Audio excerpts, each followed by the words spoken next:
Hello, everyone. This is Kelly Beard of KarmicTools.com, and this is a very special invitation to our Venus Circle and our Venus Cycle midpoint that we are coming upon this October 2022. So I want to give you a little background and catch you up because now we're going to go forward with some new missives, some new instructions from our higher self. For those of you who are new to the circle or new to my community, the Venus cycle is an 18-month cycle that kicks off every time Venus retrogrades. And when she does that in a particular sign, that becomes the theme of the cycle. So what I say is every 18 months, we change individually and in very personal ways around our values and priorities, around our relationships and finances specifically, but anything that we care about is Venus's domain. So we have this personal upgrade every 18 months, but then there's a bigger one every 8 years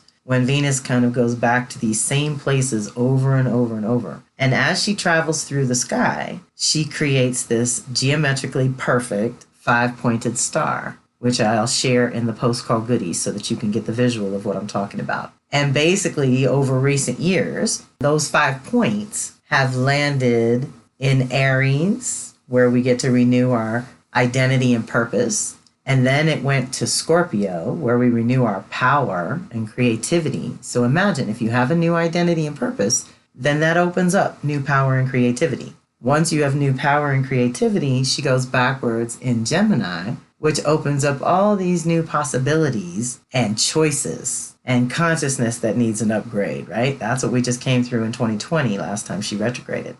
And then from there, she goes back to Capricorn, which is the cycle we're in right now. So think of after having all the options and opportunities opened up for us, now Capricorn comes in and says, what are you going to commit to and what matters and what roles and responsibilities do you want to choose? When we go to choose new ones, very often we find out the old ones that have to be cleared away first. And we have to do that before we can get into the new ones. So that's where we're at now. As soon as we get done with this cycle, which will be July, August of 23, she's going to linger in Leo. So after we renew our commitments and our dedication in a certain way, or we renew our structures and our values around our foundations in a certain way, when she lingers in Leo, then we have to get back to the heart center and we access the love and the creativity. So a lot of times I tell people in this Capricorn cycle, we're building the house and the structure and the bones, right? We're building all the walls, putting in the windows, we're putting in all of the foundation and structure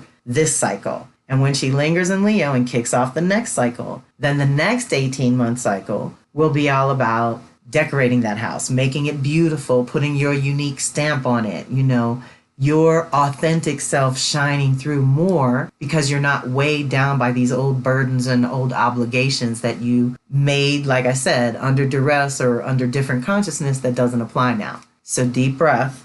This is a powerful thing to co-create with Venus consciously, because what ultimately happens is that you stay a little bit more locked in on your own values and priorities, and you're not as easily swayed by the social collective movements because those are not always in alignment with your values. So we want to be clear about where we're at a certain time, and tracking along with Venus helps us do that. So there is a reading and a workbook that you can get to cover you for this cycle. And then, like I said, I change them and update them every time so they're unique, because the way she moves around gets unique too and activates different parts of our chart. But like I said, if we're consciously co-creating, we can do better with our choices, with our relationships and finances the most, right? And those are the really important things to most people. So that's the Venus cycle snapshot.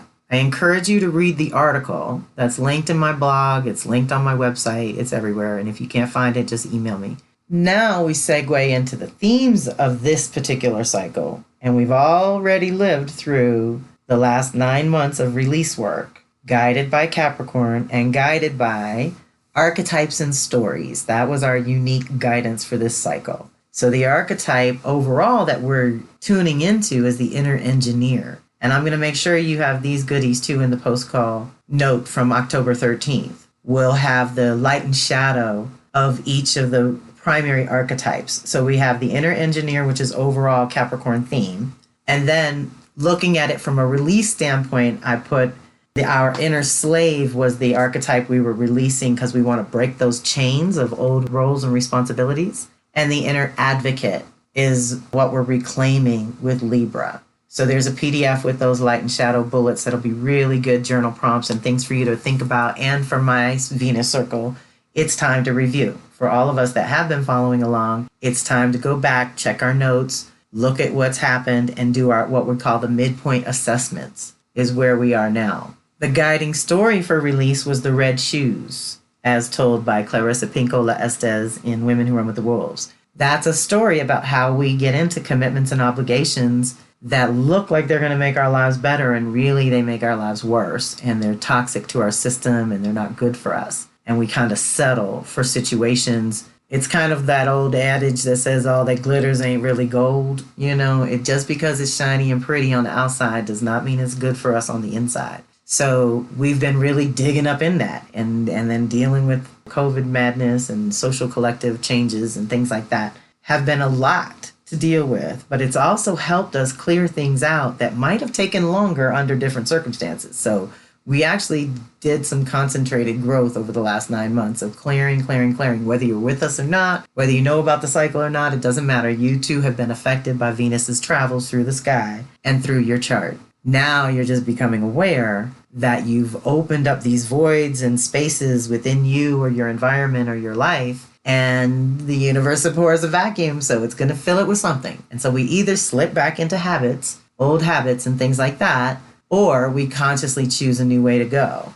Going forward, the reclamation, guided by Libra and conscious equal partnership, a Venus-ruled entity that reminds us about our kinship and connection to all life, and how important art and beauty and aesthetics and nature and harmony and balance really are to our functionability.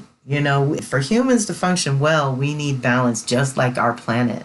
The planet exists in this unique little pocket in the universe that has balance. It's not extremely hot or extremely cold. It's not like the other planets. We have this nice little bubble of life. This is a life-oriented planet. Everything's about living. So this death-oriented consciousness is not sustainable. It's not natural for us. It's old. It's part of the patriarchy, and it's moving out. So we really do have to practice reclaiming our power of nature and our cohesiveness and our relationship with Mother Earth. That's another aspect of relationship we can cultivate over the next 9 months, bringing more beauty into your life in different ways. And so our guiding story for reclamation and why we're here today is also from Women Who Run with the Wolves. It's called The Doll in Her Pocket, Vasalisa the Wise. So I want you to relax into your space, open to receive. Story time is always fun, and I've listed a bunch of them on my YouTube channel, so go check them out if you like this one.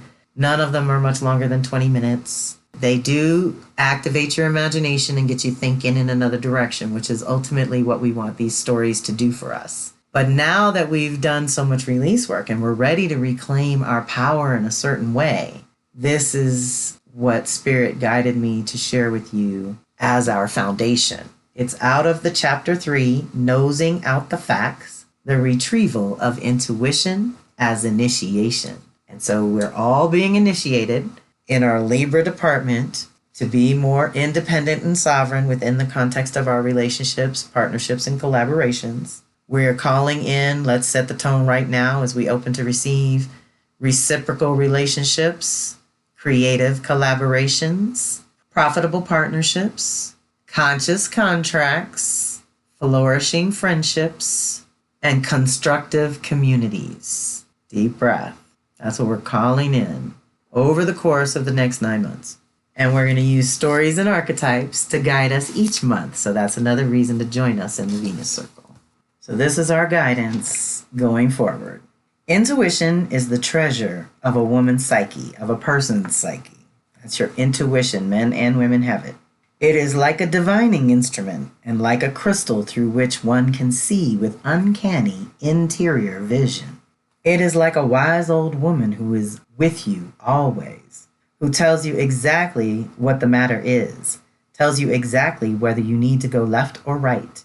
It is the form of the one who knows, the old La que sabe, the wild woman.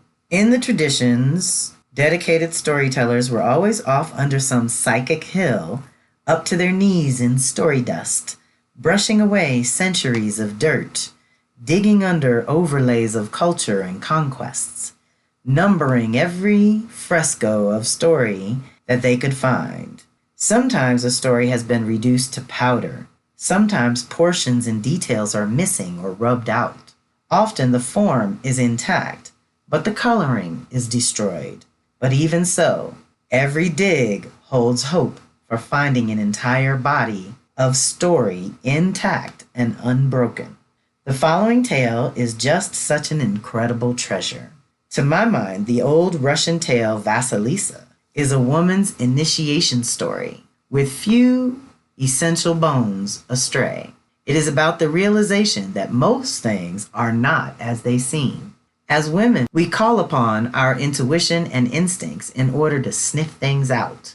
We use all our senses to wring the truth from things, to extract nourishment from our own ideas, to see what there is to see, know what there is to know, to be the keepers of our own creative fires, and to have intimate knowing about the life cycles of all nature. This is an initiated woman. Deep breath. The pattern for this literary version of Vasalisa begins with one of the oldest storytelling devices. Once there was and once there was not. It's just like our once upon a time. This paradoxical phrase is meant to alert the soul of the listener that this story takes place in the world between worlds, where nothing is as it first seems. So let us begin. Vasalisa. Once there was and once there was not. A young mother who lay on her deathbed, her face pale as white wax roses in a church nearby. Her young daughter and her husband sat at the end of her old wooden bed and prayed that God would guide her safely into the next world. The dying mother called to Vasalisa, and the little child in red boots and a white apron knelt at her mother's side. "Here is a doll for you, my love," the mother whispered, and from a hairy coverlet she pulled a tiny doll, which, like Vasalisa herself, was dressed in red boots, white apron, black skirt, and a vest embroidered all over with colored thread. "Here are my last words, beloved," said the mother. "Should you lose your way or be in need of help, ask this doll what to do. You will be assisted. Keep the doll with you always. Do not tell anyone about her. Feed her when she is hungry. This is my mother's promise to you, my blessing on you, my dear daughter." And with that, the mother's breath fell into the depths of her body, where it gathered up her soul and rushed out from between her lips, and the mother was gone. The child and her father mourned for a very long time, but like the field cruelly plowed under by war, the father's life rose green from the furrows again, and he married a widow with 2 daughters. Although the new stepmother and her daughters spoke in polite tones and always smiled like ladies, there was something of the rodent behind their smiles, which Vasalisa's father did not perceive. Sure enough, when the 3 women were alone with Vasalisa, they tormented her, forced her to wait on them, sent her to chop wood so her lovely skin would become blemished. They hated her because she had a sweetness about her that was otherworldly. She was also very beautiful. Her breasts were bounding while theirs dwindled from meanness. She was helpful and uncomplaining, while the stepmother and stepsisters were among themselves like rats in the pile at night. One day, the stepmother and stepsisters simply could not stand Vasalisa any longer. "Let us conspire to make the fire go out, and then let us send Vasalisa into the forest to Baba Yaga, the witch, to beg fire for our hearth. And when she reaches Baba Yaga, well, old Baba Yaga will kill her and eat her." Oh, they all clapped and squeaked like things that live in the dark. So that evening, when Vasalisa came home from gathering wood, the entire house was dark. She was very concerned and inquired of her stepmother, "What has happened? What will we have to cook with? What will we do to light the darkness?" The stepmother admonished, "You stupid child, obviously we have no fire, And I can't go out into the woods because I am old. My daughters can't go because they are afraid. So you are the only one who can go into the forest to find Baba Yaga and get a coal to start our fire again." Vasilisa replied innocently, "Well, all right, yes, I'll do that." And so she set out. The woods became darker and darker, and sticks cracked under her feet, frightening her. She reached down in the long, deep pocket of her apron, and there was her doll that her dying mother had given her. Vasilisa patted the doll in her pocket and said, "Just touching this doll, yes, I feel better." Deep breath. So at every fork in the road, Vasilisa reached into her pocket and consulted the doll. "Well, should I go left or should I go right?" The doll indicated yes or no, or this way or that way.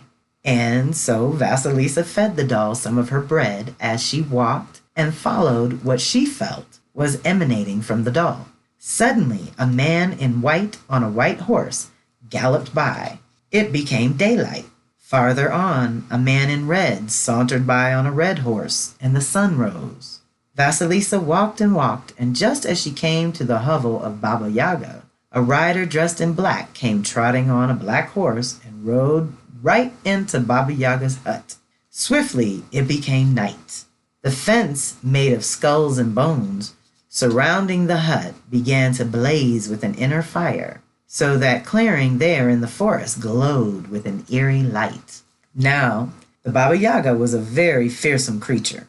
She traveled not in a chariot, not in a coach, but in a cauldron, shaped like a mortar, which flew along all by itself. She rode this vehicle with an oar shaped like a pestle, and all the while she swept out the tracks of where she'd been with a broom made from the hair of a person long dead. Deep breath. The cauldron flew through the sky with Baba Yaga's own greasy hair flying behind. Her long chin curved up and her long nose curved down. They met in the middle. She had a tiny white goatee and warts on her skin from her trade in toads. Her brown-stained fingernails were thick and ridged like roofs, and so curled over she could not make a fist. Even more strange was the Baba Yaga's house. It sat atop huge, scaly, yellow chicken legs and walked about all by itself, and sometimes twirled around and around like an ecstatic dancer. The bolts on the doors and shutters were made of human fingers and toes, and the lock on the front door was a snout with many pointed teeth. Vasilisa consulted her doll and asked, "Is this the house we seek?" And the doll, in its own way, answered, "Yes, this is what you seek." And before she could take another step, Baba Yaga, in her cauldron, descended on Vasilisa and shouted down on her, "What do you want?" The girl trembled. "Grandmother, I come for fire. My house is cold. My people will die. I need fire." Baba Yaga snapped, "Oh yes, I know you and your people." "Well, you useless child, you let the fire go out. That is an ill-advised thing to do. And besides, what makes you think I should give you the flame?" Vasilisa consulted the doll and quickly replied, "Because I ask." Baba Yaga purred, "You're so lucky. That is the right answer." Deep breath. Asking the question invites the answer. Vasilisa felt very lucky that she had given the right answer. Baba Yaga threatened, "I cannot possibly give you fire until you've done work for me. If you perform these tasks for me, you shall have fire. If not," and here Vasilisa saw Baba Yaga's eyes turn suddenly to red cinders, "if not, my child, you shall die." Ooh, deep breath. So Baba Yaga rumbled into the hovel and lay down upon her bed and ordered Vasilisa to bring her what was cooking in the oven. In the oven was enough food for 10 people, and the Yaga ate it all, leaving just a tiny crust and a thimble of soup for Vasilisa. "Wash my clothes, sweep the yard, and clean my house. Prepare my food and separate the mildewed corn from the good corn, and see that everything is in order. I will be back to inspect your work later. If it is not done, you will be my feast." And with that, the Baba Yaga flew off in her cauldron with her nose as the windsock and her hair as the sail, and it became night again. Vasilisa turned to her doll as soon as the Yaga had gone. "What shall I do? Can I complete these tasks in time? The doll assured her that she could, and to eat a little and go to sleep. Vasalisa fed the doll a little too, and then she slept. In the morning, the doll had done all the work, and all that remained was the meal to be cooked. In the evening, the Yaga returned and found nothing undone. Pleased in a way, but not pleased because she could find no fault. Baba Yaga sneered, "You are a very lucky girl." She then called on her faithful servants to grind the corn, and 3 pairs of hands appeared in midair, began to rasp and crush the corn. The chaff flew in the house like a golden snow. Finally it was done, and Baba Yaga sat down to eat. She ate for hours and ordered Vasalisa on the morrow to again clean the house, sweep the yard, and launder her clothes. The Yaga pointed to a great mound of dirt in the yard. In that pile of dirt are many poppy seeds, millions of poppy seeds. And I want, in the morning, to have 1 pile of poppy seeds and 1 pile of dirt, all separated out from each other. Do you understand? Vasalisa almost fainted. Oh my, how am I going to do that? She reached into her pocket and the doll whispered, "Don't worry, I will take care of it." That night, Baba Yaga snored off to sleep, and Vasalisa tried to pick the poppy seeds out of the dirt. After a time, the doll said to her, "Sleep now. All will be well."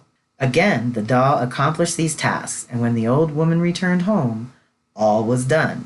Baba Yaga spoke sarcastically through her nose. "Well, lucky for you that you were able to do these things." She called for her faithful servants to press the oil from the poppy seeds, and again 3 pairs of hands appeared and did so. While the Yaga was smearing her lips with grease from her stew, Vasalisa stood nearby. "What are you staring at?" barked Baba Yaga. "May I ask you some questions, grandmother?" "Ask," ordered the Yaga.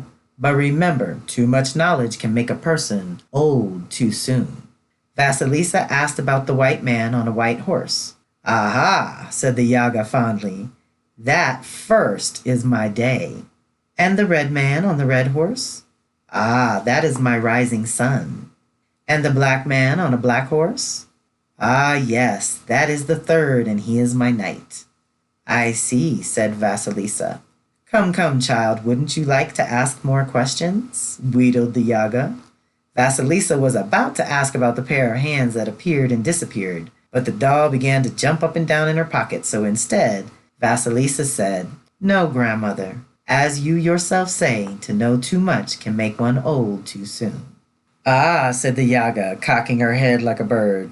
"You are wiser than your years, my girl. And how do you come to be this way?" "By the blessing of my mother," smiled Vasalisa. "Blessing?" screeched Baba Yaga. "Blessing? We need no blessings around this house. You best be on your way, daughter." She pushed Vasalisa out into the night. "I'll tell you what, child. Here."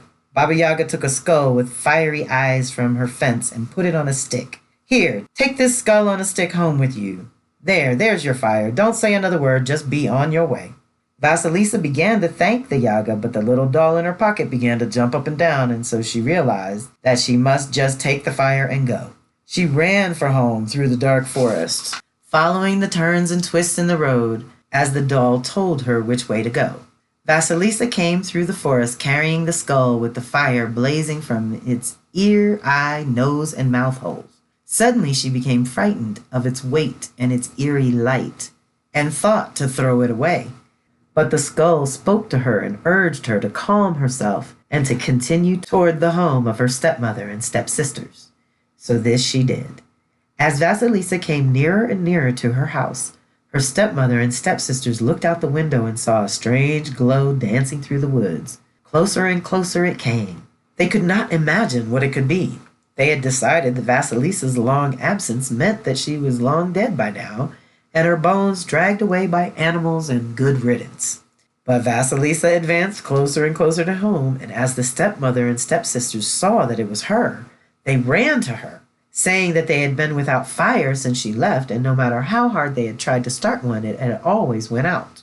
Vasalisa entered the house feeling triumphant, for she had survived her dangerous journey and brought fire back to her home. But the skull on a stick watched the stepsisters and stepmother's every move and burnt into them, and by morning it had burnt the wicked trio to cinders. Ooh, deep breath. And there we have it, an abrupt ending to kick people out of the fairy tale and back into reality again. There are many endings of this sort in fairy tales. They are the equivalent of saying boo to bring listeners back to the mundane reality. Vasalisa is a story of handing down the blessing on women's power of intuition from mother to daughter, from one generation to the next. This great power, intuition, is composed of lightning fast inner seeing, inner hearing, inner sensing, and inner knowing. Lightning fast. In an instant, we know with our inner knowing. Over generations, these intuitive powers became as buried streams within women, buried by disuse and unfounded charges of disrepute. However, Jung once remarked that nothing was ever lost in the psyche. I think we can be confident that things lost in the psyche are all still there. So too, this well of women's instinctual intuition has never been lost, and whatever is covered over can be brought back out again. Deep breath. To grasp the import of such a tale, we understand that all its components represent characterizations of a single woman's psyche. So all aspects of the story belong to and elucidate an individual psyche undergoing an initiatory process. Initiation is enacted by completing certain tasks. In this tale, there are 9 tasks for the psyche to complete. They focus on learning something of the ways of the old wild mother. Through completion of these tasks, a woman's intuition, that inner knowing, or that knowing being who walks wherever women walk, looking at all things in their lives and commenting on the truth of it all with swift accuracy, is reset into women's psyche. The goal is a loving and trusting relationship with this being whom we have come to call the knowing woman, the essence of the wild woman archetype. In the rite of the old wild female goddess Baba Yaga, these are the tasks of initiation. Deep breath. So, same thing happened with Red Shoes. We had 9 traps to play with and to work on our releasing and getting out of these traps, right? Now we're going to have 9 tasks to do to reclaim our intuition. And the first one is allowing the too good mother to die. The second one is exposing the crude shadow. Third is navigating in the dark. Fourth is facing the wild hag. Fifth is serving the non-rational. Sixth is separating this from that.